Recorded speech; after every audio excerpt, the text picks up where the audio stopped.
O que acontece quando você quebra a economia de uma nação, humilha seus militares em uma guerra de 12 dias e depois diz a um povo faminto que o orçamento para armas vai aumentar em 145%, enquanto o subsídio do pão desaparece? Você não tem um protesto, você tem uma revolução. Seja bem-vindo! Hoje nós não vamos apenas olhar para as manchetes, nós vamos dissecar, passo a passo, o que pode ser o evento geopolítico mais importante da década, o colapso sistêmico da República Islâmica do Irã. Estamos em janeiro de 2026. O Irã está sob um apagão de internet quase total. O real, a moeda deles, virou pó. E nas ruas, algo mudou. Não estamos mais ouvindo apenas pedidos por reformas. Estamos ouvindo gritos de morte ao ditador e, surpreendentemente, pedidos pela volta da monarquia. Mas por que agora? Por que depois de sobreviver a 2009, 2019 e 2022, o regime dos ayatolás parece estar, pela primeira vez, com a corda no pescoço. E o mais importante, com Donald Trump de volta à Casa Branca e Israel pronto para o round 2, o que isso significa para o preço do seu combustível, para a segurança global e para o futuro do Oriente Médio? Para entender o fogo nas ruas hoje, precisamos olhar para a carteira do iraniano comum. Imagine acordar e descobrir que o dinheiro que você guardou a vida inteira vale metade do que valia no mês passado. Não é hipérbole, é a realidade. No final de 2025, a economia do Irã não apenas tropeçou, ela caiu de um penhasco. Em dezembro de 2025, a inflação de alimentos no Irã bateu a casa dos 75%. Pense nisso, o preço da comida quase dobrou. O real iraniano atingiu o fundo do poço, sendo negociado a 1,5 milhão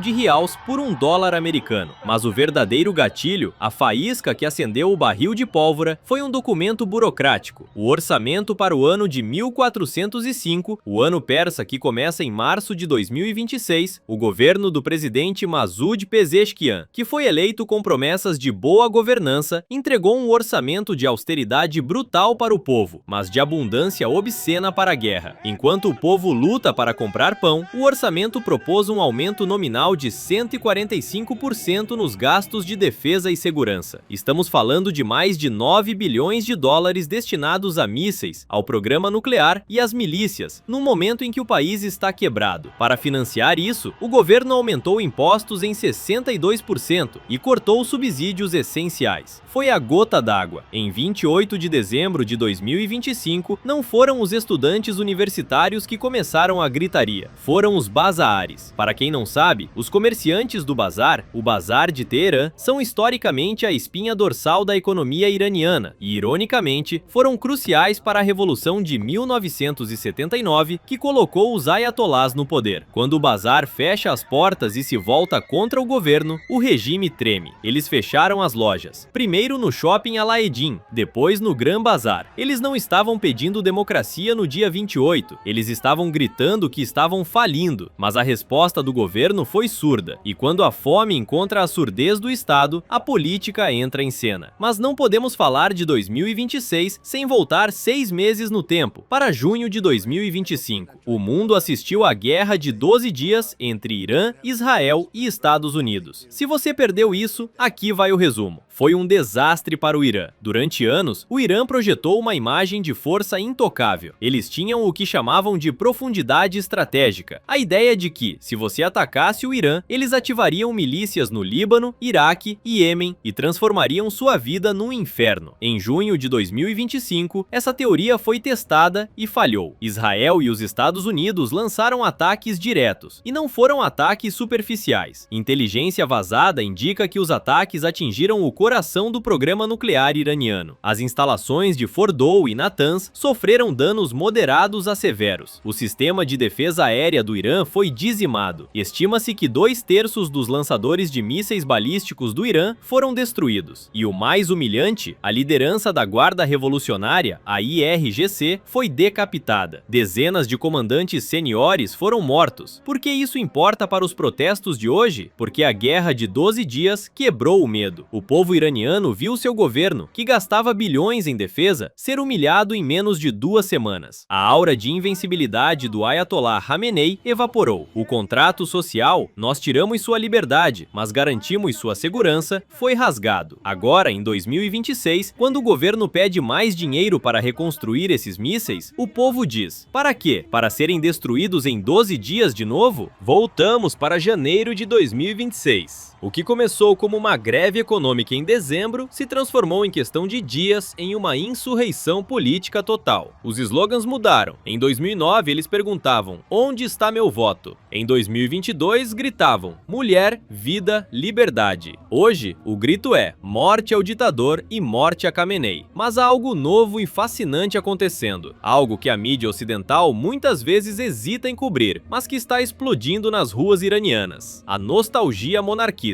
Vídeos de Tabriz, Mashhad e Teherã mostram manifestantes gritando: Reza Shah, abençoada seja sua alma, e Javid Shah, longa vida ao rei. Eles estão se referindo à dinastia Pahlavi, derrubada em 1979. O filho do último Shah, Reza Pahlavi, exilado, emergiu como uma figura simbólica central, pedindo greves e desobediência civil. Isso não é apenas saudosismo, é uma rejeição total de todo o sistema clerical. Eles não querem um ayatollah reformista, eles querem o fim da teocracia. Vejam este vídeo. Chamam-no de Tank Man de Teherã, um manifestante solitário na rua Jonhuri, sentando-se diante das forças de segurança de moto, recusando-se a mover. Essa imagem viralizou. A base demográfica também mudou. Não são apenas os jovens da geração Z das cidades grandes. São os pobres, os trabalhadores rurais, as minorias étnicas. As províncias de Lorestan, Kurdistão e Sistão-Baluchistão estão em chamas. Em cidades conservadoras como Mashhad, manifestantes foram filmados rasgando bandeiras da República Islâmica e içando a bandeira do Leão e Sol, o símbolo pré-revolução. A barreira do medo caiu, e o regime sabe disso. Como um regime impopular se mantém no poder quando o povo perde o medo? Força bruta. Desde 8 de janeiro de 2026, o Irã entrou em um apagão digital. A internet foi cortada quase totalmente. Isso é o manual padrão do ditador: apague as luzes para que ninguém veja o massacre. Organizações de direitos humanos relatam dezenas, talvez centenas de mortos. Um médico em Teherã relatou à revista Time mais de 200 mortos apenas na capital em uma única noite. Mas o número real é impossível de verificar agora. Mas aqui está o detalhe mais sinistro. Há relatos consistentes de que o regime não confia mais inteiramente nas suas próprias tropas para atirar no povo. Fontes indicam que o Irã está importando a repressão. Milícias estrangeiras, o Hezbollah do Líbano, a Brigada Fatemiyon, afegãos, e grupos Rashid al-Shaabi do Iraque estão sendo vistos nas ruas iranianas. Pense na lógica disso. Se você é um recruta iraniano de 19 anos, você pode hesitar em atirar numa avó que protesta por pão. Mas um miliciano iraquiano ou libanês, pago em dólares e ideologicamente doutrinado para ver a sobrevivência do regime como sagrada, ele atira. Relatos sugerem que cerca de 800 combatentes iraquianos entraram no Irã sob o pretexto de peregrinação para ajudar a esmagar os protestos. Isso mostra o nível de desespero e isolamento do regime dentro de suas próprias fronteiras. Eles estão ocupando seu próprio país com forças estrangeiras. Enquanto o Irã queima, Washington assiste e tuitam: Donald Trump voltou à presidência dos Estados Unidos em 2025 com uma política de pressão máxima 2.0, e ele não está usando meias palavras. Após o início dos protestos, Trump emitiu um aviso direto: se eles começarem a matar pessoas, vamos atingi-los com muita força. Ele usou a frase locked and loaded, travado e carregado, uma terminologia militar que sugere prontidão para ataque imediato. Isso coloca o regime iraniano em um dilema existencial. Se eles não reprimirem com violência máxima, os protestos crescem e o regime cai. Se eles reprimirem com violência máxima, o que estão fazendo, correm o risco de um ataque militar americano ou israelense que poderia ser o golpe de misericórdia. O Ayatollah Khamenei foi à TV estatal no dia 9 de janeiro chamar Trump de arrogante e dizer que ele será derrubado, acusando os manifestantes de serem agentes dos Estados Unidos. É a velha retórica, mas soa mais vazia do que nunca. E os aliados do Irã? Onde estão Rússia e China? Surpreendentemente silenciosos ou pragmáticos? A China reduziu suas importações de petróleo iraniano em cerca de 35%. Pequim odeia a instabilidade. Um fornecedor de energia em colapso é um risco, não um ativo. A Rússia, atolada em seus próprios problemas e relutante em subsidiar um Teherã instável, não ofereceu suporte significativo de defesa após a Guerra de Junho. O Irã está essencialmente sozinho. Não é apenas pressão externa, o sistema está apodrecendo por dentro. Ali Khamenei tem 86 anos. A questão da sua sucessão paira sobre cada decisão. Há rumores de que ele tem planos de fuga para a Rússia se a situação se tornar insustentável. Seu filho, Mojtaba Khamenei, é visto como um possível sucessor, mas é profundamente impopular. E temos o presidente Massoud Pezeshkian. Ele foi eleito como um reformista, alguém para consertar a economia. Agora, ele preside o colapso dela. Ele admitiu que não há muito que possa fazer sobre a moeda. Ele está tentando jogar a culpa no parlamento, que joga a culpa nele. É o jogo da batata quente enquanto o Titanic afunda. Há relatos de deserções e desobediência dentro das forças de segurança iranianas. A prisão de membros das forças de segurança que se recusaram a atirar em manifestantes é um sinal de alerta vermelho para qualquer ditadura. Se a base armada racha, o jogo acaba. Então, para onde isso vai? Analistas geopolíticos estão recalculando suas previsões. O que parecia impossível, a queda do regime, agora é discutido abertamente em Washington e Tel Aviv. Temos 3 cenários principais. Cenário 1. O esmagamento brutal. O regime usa o apagão da internet e as milícias estrangeiras para matar milhares, prender dezenas de milhares e silenciar o país pelo medo, como fez em 2019. Eles sobrevivem, mas como um governo zumbi, sem legitimidade, apenas com armas. Cenário 2. O colapso lento. Venezuelização. A economia continua a implodir. O real perde todo o valor. O Estado perde a capacidade de fornecer serviços básicos. Já estamos vendo cortes de gás e eletricidade. O país fragmenta-se, com regiões periféricas como o Kurdistão e o Baluchistão saindo do controle central. Cenário 3. O ponto de ruptura. Revolução. As greves nacionais paralisam o setor de petróleo e o bazar. As forças armadas, o exército regular, não a guarda revolucionária, se recusam a reprimir ou mudam de lado. O regime racha por dentro e figuras do topo tentam negociar uma saída ou fugir. O fator coringa aqui é Israel. Benjamin Netanyahu e Trump discutiram a possibilidade de novos ataques para impedir que o Irã reconstrua seu programa nuclear. Um ataque externo massivo agora poderia, paradoxalmente, ou unir o povo contra o invasor, o que o regime quer, ou ser o golpe final que desmorona a estrutura de segurança, permitindo que o povo tome o poder. O que estamos vendo no Irã em 2026 não é apenas um protesto por preços. É o som de um sistema político morrendo. A República Islâmica perdeu seus 3 pilares de sustentação. 1. Legitimidade religiosa e ideológica, rejeitada por uma geração que quer vida, não martírio. Segundo pilar, estabilidade econômica, destruída por sanções, corrupção e má gestão. Terceiro pilar, deterrence militar, humilhada na guerra de 12 dias. Só resta o quarto pilar, a repressão pura. E a história nos ensina que você pode sentar em baionetas, mas não pode governar sentado nelas para sempre. O impacto geopolítico de uma mudança de regime no Irã seria sísmico. O fim do financiamento para o Hezbollah, Hamas e Houthis. Uma mudança no mercado global de energia. Um novo alinhamento no Oriente Médio. Estamos assistindo à história. E para o povo iraniano, nas ruas escuras de Teherã, Mashhad e Zahedan, esta pode ser a batalha final. Eu vou continuar acompanhando cada desdobramento aqui. Se você quer entender o mundo como ele realmente é, e não como a TV te conta, se inscreva no canal.